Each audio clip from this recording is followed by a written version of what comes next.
मुतालबे हैं उन मुतालबों को हल करेगा। हम 10 साल से इस दिन का इंतजार करते आए। इससे पहले असेंबली के इंतखाबात 2014 में हुए, लड़ झगड़ के हमने ये इलेक्शन हासिल किया।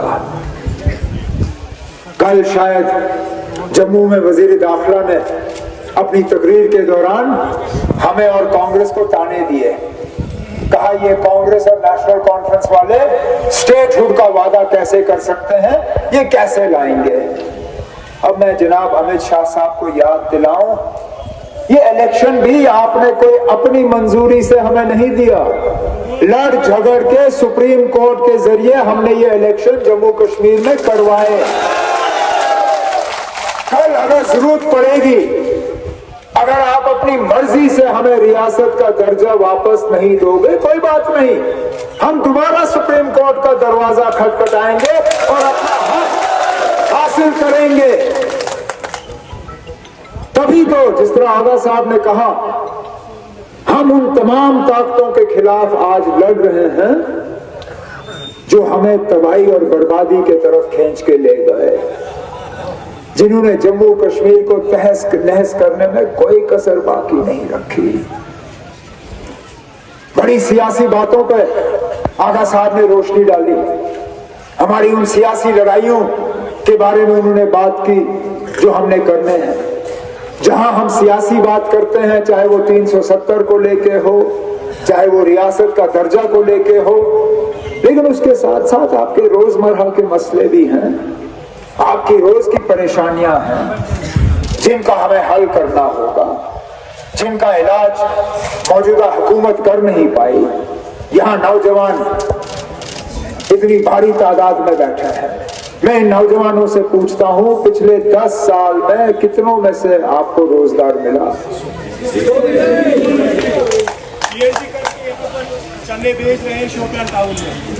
पढ़े लिखे हमारे नौजवान आज बेरोजगार पड़े हैं। यहाँ पे अगर पकड़ दकड़ हुई, मारधाड़ हुई, गिरफ्तारियां हुई, टीएसए के केस लगे, यहाँ मामूली से ना सोशल मीडिया के फेसबुक पे गलती से अगर नौजवान लाइक ही करे तो शाम को उसको थाने में बुलाया जाता है, उसको धमकी दी जाती है और कुछ उनमें से गिरफ्तार हो जाते हैं। ये हम हैं नेशनल कॉन्फ्रेंस, जिसने अपने मंशूर में वादा किया है लोगों के साथ कि हमारी हुकूमत आते ही हम इस पीएसए के कानून को यहां से दफा करेंगे ताकि तुम्हारा इसका गलत इस्तेमाल ना हो। जहां पे हम नौजवानों के रोजगार की बात करते हैं, वहां उसके साथ साथ हमें इस बात का भी एहसास है कि मुफ्त तालीम बाबा ए कौम शेर कश्मीर ने हमें विरासत में दी थी। एक एक करके इन्होंने हमारे मुफ्त तालीम के सिलसिले को बंद किया। नेशनल कॉन्फ्रेंस ने अपने मंशूर में यहाँ नौजवान बच्चियों से ये वादा किया है कि हमारी हुकूमत आएगी तो यूनिवर्सिटी के लेवल तक हम दोबारा बच्चियों को मुफ्त तालीम फराहम करेंगे। वो कौन सा ऐसा घर है जो बिजली के बिल के दबाव के अंदर पिस नहीं गया? बिजली है नहीं, लेकिन बिजली का बिल महीना आपको पहुंच जाता है। जहां हमारे दौर में 250, 300, 350 रुपए महीने का बिजली का बिल, आज देहात के इलाकों में भी महीने में कम से कम 1650 रुपए का बिजली बिल आता है। आपकी आमदनी 1500 होगी, आमदनी घर में 1500 होगी, लेकिन बिजली का बिल जो है 1650 से कम नहीं आएगा। ये नेशनल कॉन्फ्रेंस ने अपने मंशूर में वादा किया है कि हमारी हुकूमत आएगी तो हम आपको 200 यूनिट मुफ्त बिजली जो है फराहम करके शुरू करेंगे।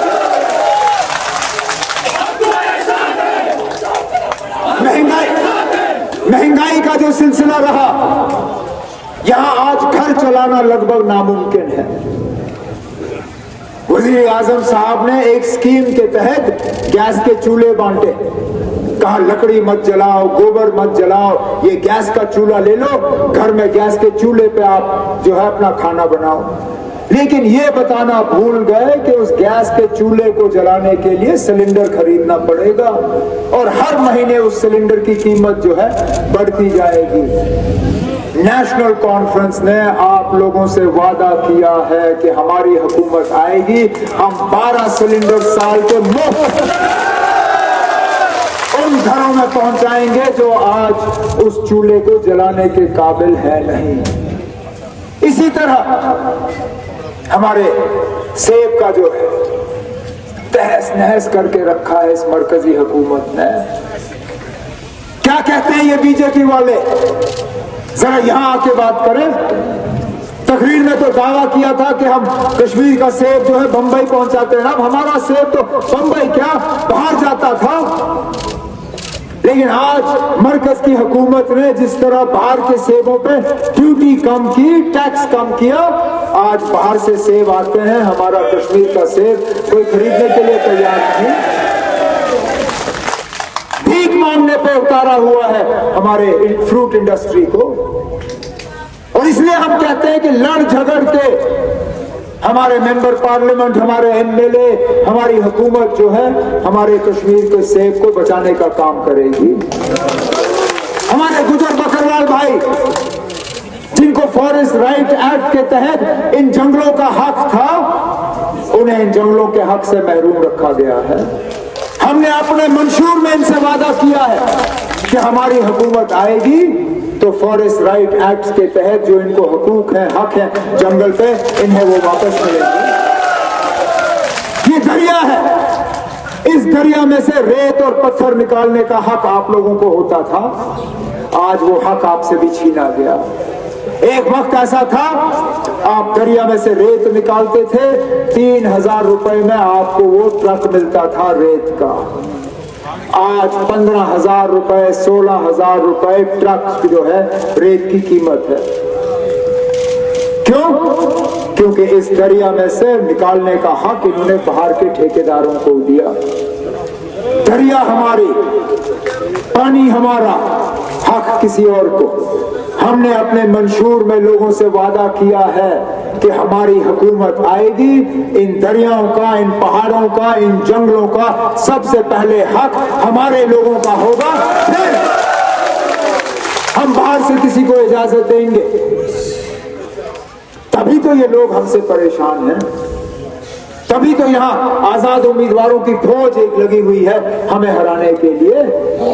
और तो और आपके जिले से मेरे पीछे इन्होंने लोग लगाए हैं हराने के लिए। अरे कहां शुपैया, कहां गांधरबल, कहां बीरवा, जिसके कागज यहां मंजूर नहीं हुए उसको वहां भेजा मेरे पीछे पीछे इलेक्शन लड़ने के लिए।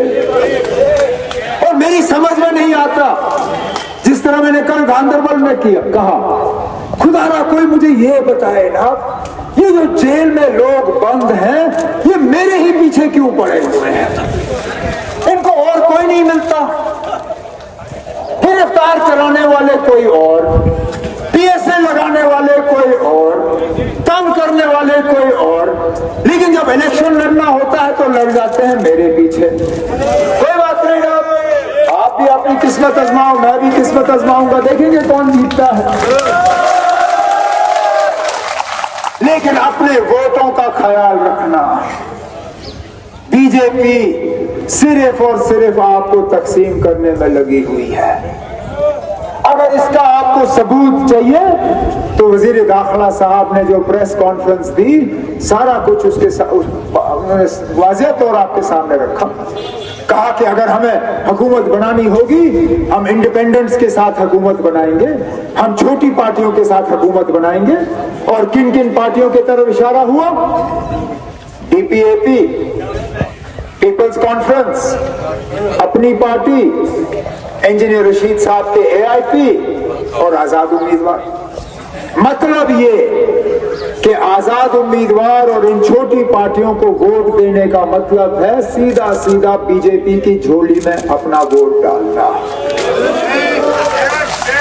रही बात हमारे उस दूसरे पार्टी की जिनका जिक्र जनाब आगा रुहुल्लाह साहब ने किया, उनको तो 2014 में आप लोगों ने आजमाया। 2014 में पीडीपी जमात ने एक ही मुद्दे पे इलेक्शन लड़ा कि बीजेपी को बाहर रखने के लिए पीडीपी को वोट देना जरूरी है। जगह जगह यही कहा गया, डरा धमका के उन्होंने उस वक्त अपने हक में वोट डलवाए।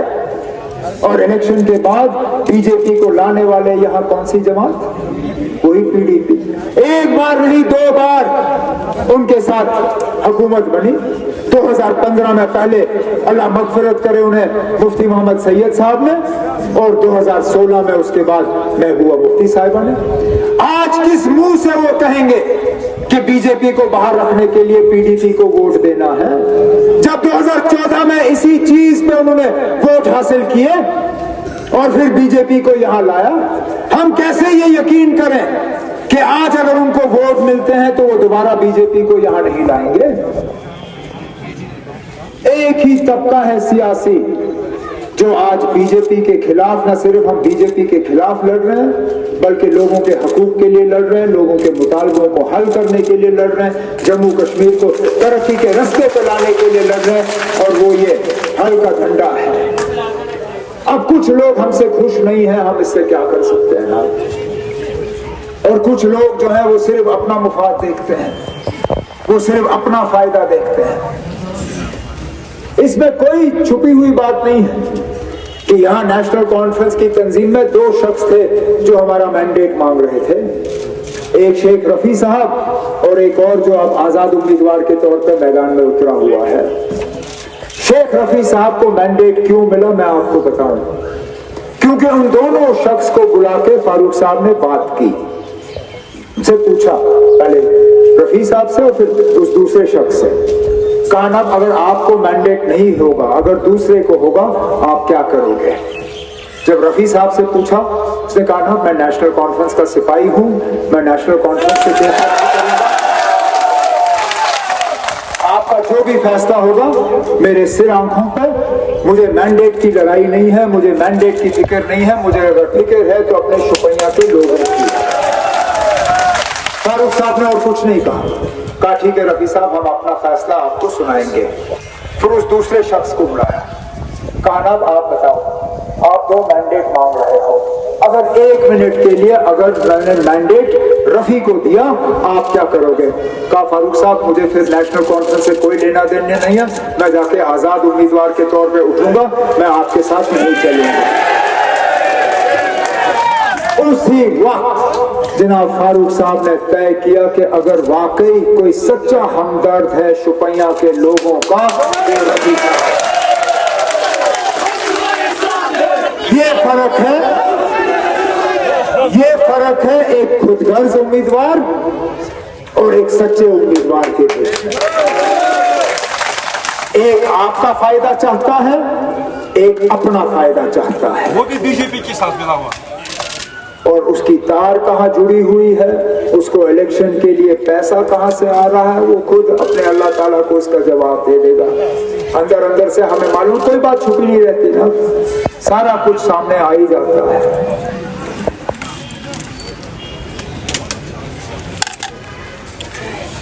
ये इस इलेक्शन में नेशनल कॉन्फ्रेंस का आखिरी बड़ा जलसा नहीं होगा।